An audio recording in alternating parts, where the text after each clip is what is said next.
नमस्कार, मैं हूं अंजलि और स्वागत है आपका स्पेशल सेल के आज के इस खास एपिसोड में। आज हम बात करेंगे दिल्ली से सटे और यूपी के सबसे खतरनाक शहरों में शुमार गाजियाबाद की, जहां सरकार और पुलिस के बार बार दावे किए जाने के बाद भी अपराधियों की दहशत जारी है। दिन हो या रात, बदमाशों के हौसले बुलंद हो चुके हैं। यहाँ शहर का हर कोना दहशत के साए में जीने को मजबूर है। यहाँ बेटियां सिरफिरों का शिकार बनती है और यही नहीं, आए दिन हो रही हत्या, लूट और अपहरण जैसी वारदातें तो जैसे यहाँ आम ही हो चुकी हैं। गाजियाबाद में बेखौफ अपराधियों की दहशत। एसएसपी निवास के पास ही अपराधियों ने लूटी 1 करोड़ से ज्यादा की रकम। कहीं घर में घुसकर हो रही है महिलाओं की हत्या, तो कहीं छात्र को उतारा मौत के घाट, कहीं बच्चे को फिरौती के लिए किया किडनैप, कहीं जमीनी विवाद के लिए खूनी खेल, कहीं चल रहा है सेक्स रैकेट, कहीं कैमरे में कैद हो रहे हैं चोर। पुलिस की हर कोशिश हो रही है फेल। बड़ा सवाल, कैसे महफूज रहेंगे गाजियाबाद के लोग? जी हां, यूपी में अखिलेश सरकार चाहे सुरक्षा के कितने भी दावे कर ले, लेकिन अपराधी कानून की नाक के नीचे से भी वारदात करने से नहीं चूक रहे हैं। हम आपको दिखाने जा रहे हैं कि किस तरह से दिल्ली से सटे गाजियाबाद में बेखौफ बदमाशों ने ठीक एसएसपी निवास के करीब हथियारों के दम पे 1 करोड़ से ज्यादा की रकम को लूट लिया और फिर आसानी से फरार भी हो गए। लेकिन हैरानी की बात तो यह है कि वारदात को हुए 5 दिन बीत जाने के बाद भी बदमाश पुलिस की पकड़ से दूर हैं, जबकि बदमाशों को पकड़ने के लिए पुलिस की 12 टीमें बनाई गई थी। यूपी में बेखौफ अपराधियों की वारदात का सिलसिला जारी है, जिससे सूबे की सरकार और पुलिस की सुरक्षा दावों की पोल बार बार खुल रही है। बेखौफ बदमाश वारदात किए जा रहे हैं और पुलिस मौके वारदात पर हमेशा अपराधियों के फरार होने के बाद ही पहुंच रही है। ताजा मामला गाजियाबाद के उस इलाके में घटा है, जहां एसएसपी, डीएम के अलावा कई अधिकारियों के निवास है। लेकिन बेखौफ अपराधियों ने तमाम सुरक्षा दावों की पोल खोलते हुए 1 करोड़ 8 लाख की रकम लूट ली। हथियारों से लैस बदमाशों ने कवि नगर के ओरिएंटल बैंक ऑफ कॉमर्स की शाखा से पैसे निकाल कर निकल रहे स्वर्णिम इंफ्रास्ट्रक्चर लिमिटेड के अकाउंटेंट पंकज से लूटपाट की। बदमाशों ने दहशत मचाने के लिए मौके वारदात पर फायरिंग भी किया, फिर उसके बाद बीट कार को पैसे समेत लेकर फरार भी हो गए। अब ये तो मैंने देख नहीं पाया, जब इनका शोर सुना, मैंने गोली की आवाज सुनी तब मैं बाहर निकला, मैंने फायर किया। मतलब कितने बदमाश थे? अब जब देखा ही नहीं तो मैंने उनकी संख्या ही नहीं पता मुझे कितने देखे, मतलब कहाँ से आए। चश्मदीदों के मुताबिक बदमाशों की तादाद 4 से 5 रही। हालांकि बदमाश कुछ दूर जाकर बीट गाड़ी छोड़कर और पैसे लेकर फरार भी हो गए। पुलिस तफ्तीश में जुटी है और दावा कर रही है कि वारदात में शामिल अपराधी जल्द से जल्द पकड़े जाएंगे। पुलिस सीसीटीवी फुटेज की मदद से भी बदमाशों को जल्द पकड़ने का दावा कर रही है। 2-3 लोग उनके पास आए और उनको ओवर पावर करते हुए उनको धक्का मारा है और उनकी गाड़ी लेके भागे हैं। बाद में उन्होंने वो गाड़ी अपनी i10 गाड़ी से चेंज किया है और थोड़ी सी दूर जाकर के दूसरी i10 नंबर की गाड़ी लेके उसमें कैश उसमें ट्रांसफर करके वो भाग गए हैं। मौके पर हम लोग आए हैं, पूछताछ जो इनसे की है वो कुछ हमें क्लू मिले हैं कि बहुत ही कोई नज़दीकी व्यक्ति इसमें शामिल हो सकता है। कर्मचारी जो भी इनके स्टाफ हैं उनको हम लोग वेरीफाई कर रहे हैं, बहुत जल्दी घटना का अनावरण किया जाएगा। गाजियाबाद के एसएसपी दावा कर रहे हैं कि अपराधियों के बारे में महत्वपूर्ण जानकारियां मिली है। अपराधियों को पकड़ने के लिए हर संभव कोशिश की जा रही है। इसके लिए पुलिस की 12 टीमें भी बनाई गई हैं। एसपी सिटी अजय पाल को बदमाशों को पकड़ने का जिम्मा सौंपा गया है। लेकिन सवाल उठता है कि क्या अपराधियों के हौसले इतने बुलंद हो गए हैं कि उन्हें इस बात का भी खौफ नहीं है कि जिस इलाके में वो लूटपाट और फायरिंग कर रहे हैं उस इलाके में जिले के आला अधिकारियों की निवास है। लेकिन फिर भी बदमाश वारदात करने से पीछे नहीं रह रहे हैं। गाजियाबाद से चंदन राय की रिपोर्ट, एपीएन। गाजियाबाद में अपराधी इतने बेखौफ हो चुके हैं कि घर में घुसकर भी हत्या की वारदात को अंजाम देने से नहीं चूक रहे। यहीं के राम पार्क इलाके में बदमाशों ने एक महिला और उसके 7 साल के बेटे को सरिये से वार कर मौत के घाट उतार दिया। और यही नहीं, महिला की 2 बेटियों को भी बुरी तरह से हमला कर घायल कर दिया। शुरू में लग रहा था कि बदमाशों ने लूटपाट की नीयत से डबल मर्डर की वारदात को अंजाम दिया था, लेकिन घर में लूटपाट के निशान नहीं मिलने से आशंका जताई जा रही है कि इस खौफनाक वारदात के पीछे कोई और ही वजह है। गाजियाबाद की लोनी ट्रोनिका सिटी थाना क्षेत्र का राम पार्क इलाका। यहां एक परिवार पर हुए हमले से इलाके के लोग दहशत में हैं। अपराधियों ने यहां के एक घर के ऊपरी मंजिल में रहने वाली रमनदीप के घर पे धावा बोला और रमनदीप और उसके 7 साल के बेटे भव्य को मौत के घाट उतार दिया, जबकि अमनदीप की 2 बेटियों को गंभीर तौर से अपराधियों ने घायल कर दिया। वारदात को अपराधियों ने भारी वस्तु से सर पर वार कर अंजाम दिया है। इस हमले के बारे में जब निचली मंजिल पर रहने वाली अमनदीप की महिला रिश्तेदार और उसके बेटे को मालूम चला तो पूरे इलाके में हड़कंप मच गया। मानसी नाम है उसका, उनके 3 बच्चे हैं, 2 बेटी 1 बेटा। ठीक है। जिन पे अटैक हुआ रात। तो मानसी के साथ और भी लोग रहते थे? उनके साथ ऊपर कमरे में उनकी ननद और भांजा रहते थे। भांजा नाइट ड्यूटी पर था। अर्ली मॉर्निंग आया वो 3:30 बजे, तब उसको पता लगा कि क्या हुआ है। और उसकी आवाज़ के बाद हम लोग आए हैं यहाँ पे। क्या 4:30 बजे करीब तो देखा तो यहाँ पर उनके लड़के ने बताया कि अंदर चोरी हो गई। हम उनको उस लड़के के साथ अंदर गए, देखा उन चारों पर जो लड़की थी, लेडीज थी, उनके 3 बच्चों के सर फटे हुए थे, बेड पर पड़े हुए थे। उनके सरों पर खून निकल रहे थे, सारे कपड़े खून से सड़े। तो इतने में PCR मौके था, PCR को हमने पहले फ़ोन किया था, बाद में अंदर गए थे। PCR मौके पर आ गई थी, उसके संग PCR के संग अंदर गए, उसको लेडीज़ को उठाया और सीधा GTB हॉस्पिटल में लेके गए। ले जाते टाइम जैसे हॉस्पिटल में घुसे थे वहीं पर एक्सपायर हो गई थी। एक साथ 2 लोगों की हत्या और 2 लोगों को घायल करती इस वारदात की जानकारी पुलिस को भी मिली और मौके पर पहुंची पुलिस तहकीकात में जुट गई। पुलिस का कहना है कि मृतका अमनदीप के पति की मौत कुछ वर्ष पहले ही हो चुकी थी, जिसके बाद से अमनदीप अपने घर से मिलने वाले किराए के बल पर अपने बच्चों को पाल रही थी। पुलिस ने अमनदीप के कमरों की भी पड़ताल की, लेकिन वहां लूटपाट का कोई निशान ही नहीं मिला। ऐसे में पुलिस किसी अंजाम तक नहीं पहुंच सकी है। और तो कुछ नहीं हुई है, इनके घर से कोई सामान नहीं गया है। ये सारे सामान एज इट इज पड़े हुए हैं। अभी मोटिव कुछ क्लियर नहीं हो रहा है, अभी जांच जारी है। आपको प्रॉपर जांच होने के बाद एविडेंस मिलेंगे तो हम बताएंगे क्या मोटिव। जिस तरह से घर में लूटपाट के कोई निशान नहीं मिले हैं, उससे इस बात से भी इनकार नहीं किया जा सकता कि इस डबल मर्डर की वारदात के पीछे हो सकता है कहीं प्रॉपर्टी विवाद मुख्य वजह न हो। गाजियाबाद से चंदन राय की रिपोर्ट, APN। तेजी से विकास की तरफ बढ़ चुके गाजियाबाद में जमीन के लिए भी गैंगवार जारी है। घटना अर्थला इलाके की है, जब कई राउंड फायरिंग से पूरा इलाका दहल उठा। गोलीबारी करके बेखौफ बदमाशों ने एक कारोबारी की हत्या कर दी, जबकि कई गाड़ियों को बुरी तरह से क्षतिग्रस्त भी कर दिया गया। आप भी देखिए कि किस तरह से गाजियाबाद में जमीनी रंजिश खूनी रंजिश में तब्दील हो रही है।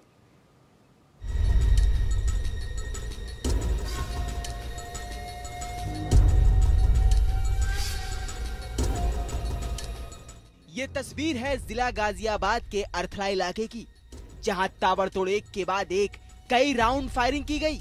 इस फायरिंग के पीछे जमीनी विवाद प्रमुख वजह बताया जा रहा है। बेखौफ बदमाशों की गोली से आसिफ नाम के एक कारोबारी की मौत हो गई, जबकि कई गाड़ियां भी अपराधियों की दहशत का शिकार बन गई। मृतक आसिफ के परिजनों के मुताबिक वो पुरानी कारों को बेचने और खरीदने का कारोबार करता था, लेकिन अब उसकी हत्या कर दी गई है। आपस में गोलियां चल रही थी, वो पार्टी जो बजा रही थी। मेरा भैया बस सिलेंडर लेने गया वहाँ पे और माँ उसके गोली लग गई। गोली लगने के बाद वो गिर गया। फिर हम भाग के पहुँचा, हमें पता पड़ी गोली लग गई है। तो जब तक हम उसे अस्पताल ले मोहननगर तो वो खत्म हो गया।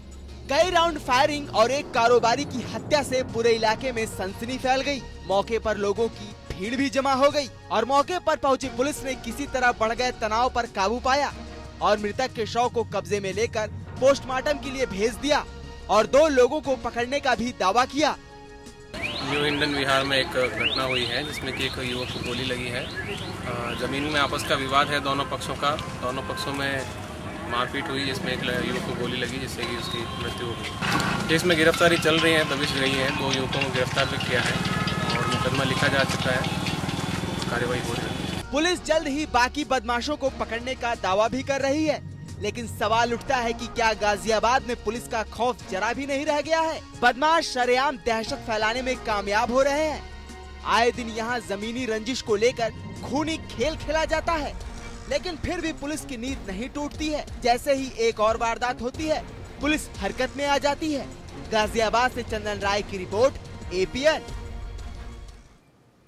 अभी आपने देखी जमीनी रंजिश के चलते गैंगवार, और अब आपको दिखाते हैं किडनैपिंग के बाद हत्या की सनसनीखेज वारदात, जिसे बदमाशों ने बेखौफ अंदाज में अंजाम दिया। जी हां, 10वीं का रिजल्ट निकलने के बाद छात्र अपने घर से एक टीचर को मिठाई खिलाने के लिए निकला था, लेकिन उसे क्या पता था कि वो फिर जिंदा वापस नहीं लौटेगा।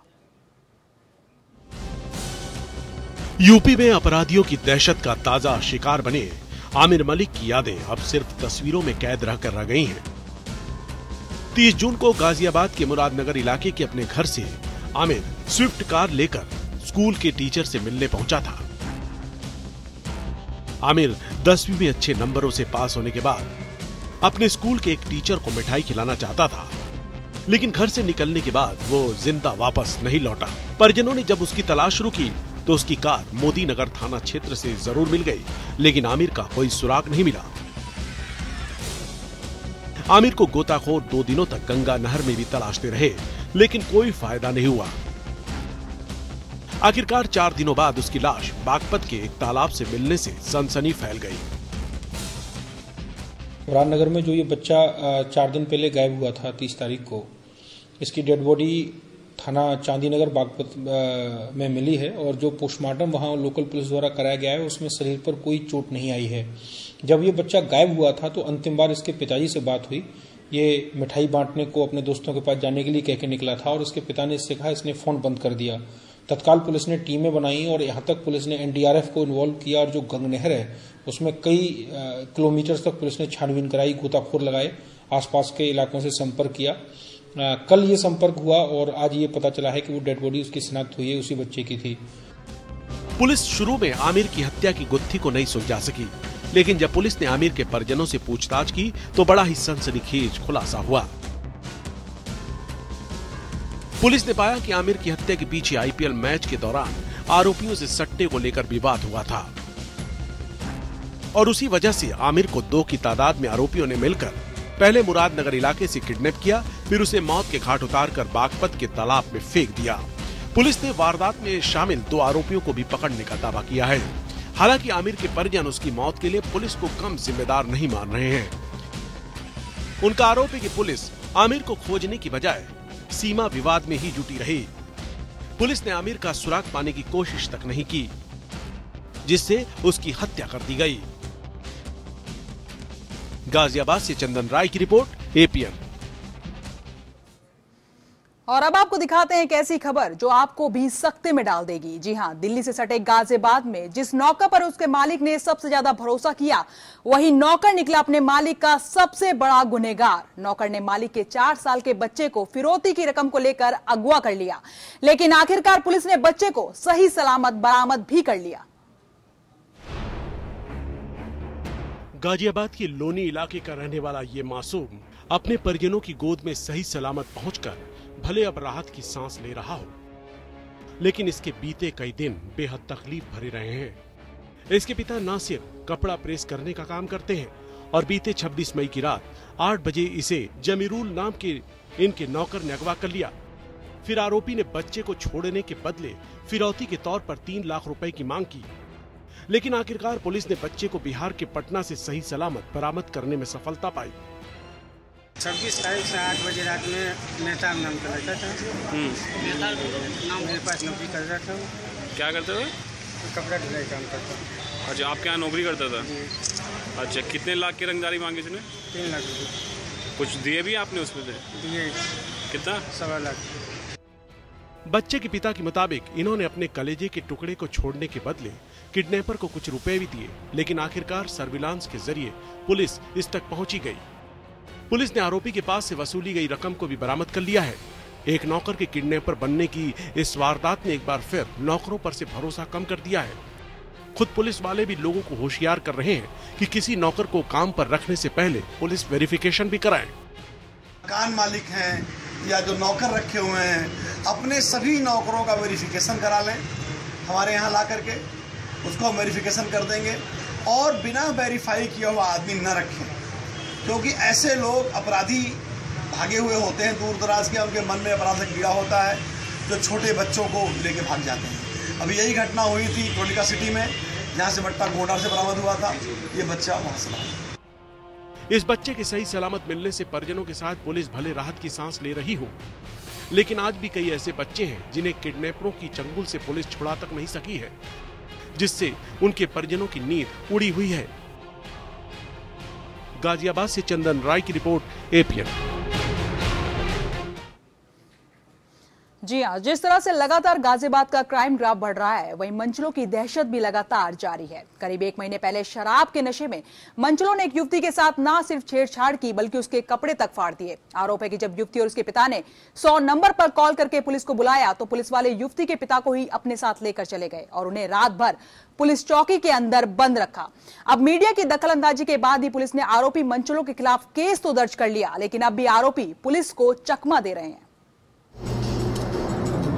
गाजियाबाद के एकता विहार की रहने वाली ये युवती और इसके परिजन डर के साए में जीने को मजबूर हैं। इनका आरोप है कि इलाके के ही रहने वाले विकास और राकेश नाम के 2 युवक शराब की नशे में बीते 28 मई को इनके घर में घुस आए और युवती के साथ जमकर छेड़खानी की। और जब युवती ने आरोपियों का विरोध किया तो उन्होंने युवती के साथ मारपीट करने के बाद इसके कपड़े तक फाड़ दिए। बाद में पकड़े जाने की डर से दोनों आरोपी मौके से फरार भी हो गए। पापा गए थे पैसे मांगने के लिए सुबह, और रात को आए 10 बजे मारने के लिए मुझको। क्यों भेजती है पैसे के लिए? तो कौन आया था मारने? राकेश और विकास और कारू, तीनों थे। 2 बाहर थे, एक अंदर घुसा। तो मारने क्यों आए थे वो पैसे के मामले में। पीड़िता का आरोप है कि मंचले जब इनके घर में दहशत मचा रहे थे तो इसने 100 नंबर पर फोन करके पुलिस को भी बुलाया था, लेकिन मौके पर पहुंची पुलिस ने बजाय आरोपियों को पकड़ने के युवती के पिता को ही उठाकर पुलिस चौकी में बंद कर दिया। यही नहीं, पुलिस ने लाख गुहार के बाद भी आरोपियों के खिलाफ एफआईआर तक दर्ज नहीं की। मैं मांगने के सवेरे गया था, सुबह रात को 10 बजे दारू पी करके आया और बदतमीजी किया। तब से मैं चौकी पे चक्कर काट रहा हूँ। चौकी इंचार्ज उस 8 तारीख को दोनों पार्टी को बंद कर दिए। मेरी आपको भी बंद किया था क्या? जी हाँ। अब क्या एफआईआर दर्ज हो गई? जी हाँ, एफआईआर कल जाके 1 महीना धक्का खाकर कल मेरा एफआईआर दर्ज हो गया। मामला बढ़ता देख अब पुलिस की नींद टूटी है। पुलिस ने 1 महीने बाद अब आरोपियों के खिलाफ केस दर्ज करते हुए उनकी गिरफ्तारी के लिए दबिश शुरू कर दी है। पुलिस का ये भी कहना है कि पीड़ित पक्ष का आरोपियों से पैसों को लेकर भी विवाद था, जिसके चलते मंचलों ने युवती के घर में दहशत फैलाई है। प्रार्थना पत्र में इसकी रिपोर्ट दर्ज कर ली गई है, इसकी एफआईआर दर्ज कर ली गई है। विकास और 2 अभियुक्त और हैं, उनके खिलाफ 354 का मुकदमा कायम किए गए हैं और उनको गिरफ्तार करके जेल भेजा जाएगा। इसका अभी इसकी 161 के ध्यान मैं वीडियोग्राफी करवा दी, सिर्फ ध्यान नोट करवा दिया। मेरे आने के बाद इसकी एफआईआर दर्ज होगी है और अभियुक्तों को जल्द ही गिरफ्तार करेगी। अब पुलिस आरोपियों की गिरफ्तारी में जुटी है, लेकिन सवाल उठता है कि आखिर पुलिस इतनी बेरहम कैसे हो सकती है। सवाल ये भी उठता है कि गाजियाबाद में महिलाएं और लड़कियां आखिर कैसे खुद को सुरक्षित महसूस कर सकेंगी। गाजियाबाद से चंदन राय की रिपोर्ट, एपीएन। किस तरह से गाजियाबाद जिस्म की मंडी में तब्दील हो गया, दिखाएंगे इस ब्रेक के बाद।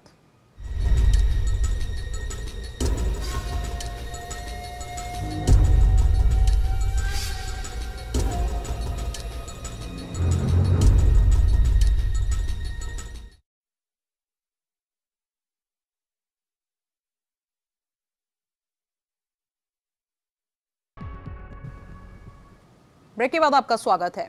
देश की राजधानी से सटा होने की वजह से गाजियाबाद में सेक्स रैकेट का भी जाल फैलता जा रहा है। हम आपको दिखाने जा रहे हैं कि किस तरह से एक मेडिकल यूनिवर्सिटी के बगल में पिछले 5 सालों से एक सेक्स रैकेट चल रहा था, लेकिन हैरानी की बात तो यह है कि इतने लंबे वक्त से चल रहे सेक्स रैकेट पर पुलिस की नजरें भी नहीं गई और जब पुलिस ने यहां पर छापेमारी की तो कई लोग आपत्तिजनक हालत में मिले। आप भी देखिए ये रिपोर्ट की किस तरह से गाजियाबाद देखते ही देखते जिस्म की मंडी में तब्दील हो गया है।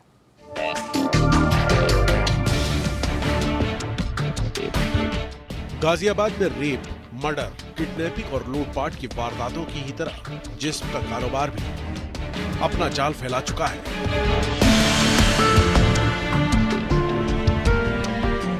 पहले से ही बढ़ते अपराध से जूझ रही पुलिस के लिए जिस्म के कारोबारी भी अब मुसीबत खड़ी कर रहे हैं। यहाँ के प्रताप विहार इलाके में मौजूद संतोष मेडिकल यूनिवर्सिटी के पड़ोस के एक फ्लैट में जब विजयनगर की पुलिस टीम ने छापेमारी की तो अफरा तफरी का माहौल फैल गया। पुलिस ने मौके से रैकेट की संचालिका समेत 4 महिलाओं को तो पकड़ा ही, साथ ही 5 पुरुष भी धर दबोचे गए। इस पर मुखबिर की खास सूचना पर कार्रवाई की गई, जिसमें हम थाना विजयनगर की पुलिस में SHO और भी चौकी इंचार्ज के साथ वहाँ दबिश दी गई। दबिश देने के दौरान एक अन्नू शर्मा नामक महिला है जो ये इस सेक्स रैकेट का संचालन करती है, उसको पकड़ा गया। जाके वहाँ मौके पे महिला कांस्टेबल्स के द्वारा विधिक रूप से पकड़ा गया। 5 युवक और 4 युवतियाँ हिरासत में ली गईं। सबसे चौंकाने वाली बात ये रही कि सेक्स रैकेट पिछले 5 सालों से चल रहा था, लेकिन पुलिस जाने क्यों कुछ नहीं कर सकी। लेकिन जब पड़ोस में मौजूद यूनिवर्सिटी के लोगों की तरफ से शिकायतों का दौर बढ़ा तो आखिरकार गाजियाबाद पुलिस की नींद टूटी और यहाँ छापेमारी कर दी गई। मौके से कई तरह के आपत्तिजनक सामानों के मिलने से ये भी साफ हो गया कि किस तरह से नियम कायदे को धत्ता बताकर जिस्म के कारोबारी जिस्म की मंडी सजाए हुए थे। आप खुद यहाँ से पकड़े गए एक शख्स की ही जुबानी सुने किस तरह से यहाँ शराब और शबाब का दौर चल रहा था। कितने रुपए में बात हुई थी तुम्हारी? 300 रुपए में। किस तरह से बुलाया, किस तरह से गए थे? मुझे पता है, सुन के आया था मैं तो। फिर क्या हुआ? फिर कुछ नहीं, देखा था छापा पड़ गया, फंस गया। अब पुलिस पकड़े गए लोगों के खिलाफ केस दर्ज कर तफ्तीश में जुटी है, लेकिन सवाल उठता है कि गाजियाबाद में क्या कानून का खौफ लोगों के दिलों में जरा भी नहीं है? जो इस तरह से जगह जगह पर जिस्म का कारोबार चलाया जा रहा है, सवाल पुलिस पर भी उठता है कि आखिर उसकी नींद बार बार शिकायतें मिलने के बाद ही क्यों टूटती है। गाजियाबाद से चंदन राय की रिपोर्ट, AP। चलिए अब आपको दिखाते हैं सीसीटीवी कैमरे में कैद ऐसे शातिर चोरों की करतूत जो बड़े ही शातिराना अंदाज में चोरी कर निकल जाते हैं। जी हां, ये चोर इतने शातिर हैं कि महज 2 मिनट में आपके कीमती सामान को गायब कर देंगे और आपको खबर तक नहीं लगेगी। आप भी देखिए कैमरे में कैद ये वारदात।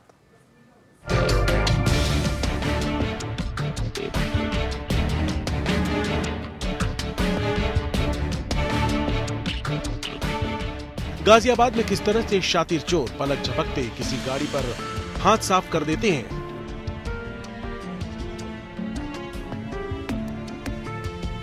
इस सीसीटीवी कैमरे में कैद हुई इन तस्वीरों से साफ हो जाता है। इस वीडियो फुटेज में चोर बड़े ही शातिराना अंदाज में एक स्कूटी पर हाथ साफ करते दिख रहे हैं। वारदात इंदिरापुरम के आदित्य मॉल के पास घटी है। पास ही रहने वाले शरद तिवारी बच्चों को लेकर मॉल में पहुंचे थे।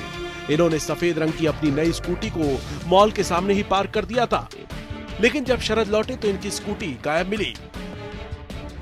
कुछ सामान शॉपिंग करने के लिए तो बच्चों गाड़ी स्कूटर मैंने scooty Activa Honda Activa scooty खड़ी करने के बाद मैं अंदर चला गया जो है बच्चों के साथ। जो है करीब 10-15 मिनट तक मैं अपना शॉपिंग करने के लिए सामान लेता रहा। जब उस बीच में वो लड़के कोई 1-2 लोग आए और गाड़ी में, वो तो मैंने बाद में सीसीटीवी फुटेज कैमरे से देखा कि उसमें कोई लड़का आया, फिर पीछे उसके साथ एक और कोई आया जो है वो बैठे रहा, उसने लॉक तोड़ करके गाड़ी को निकाल ले गया। जो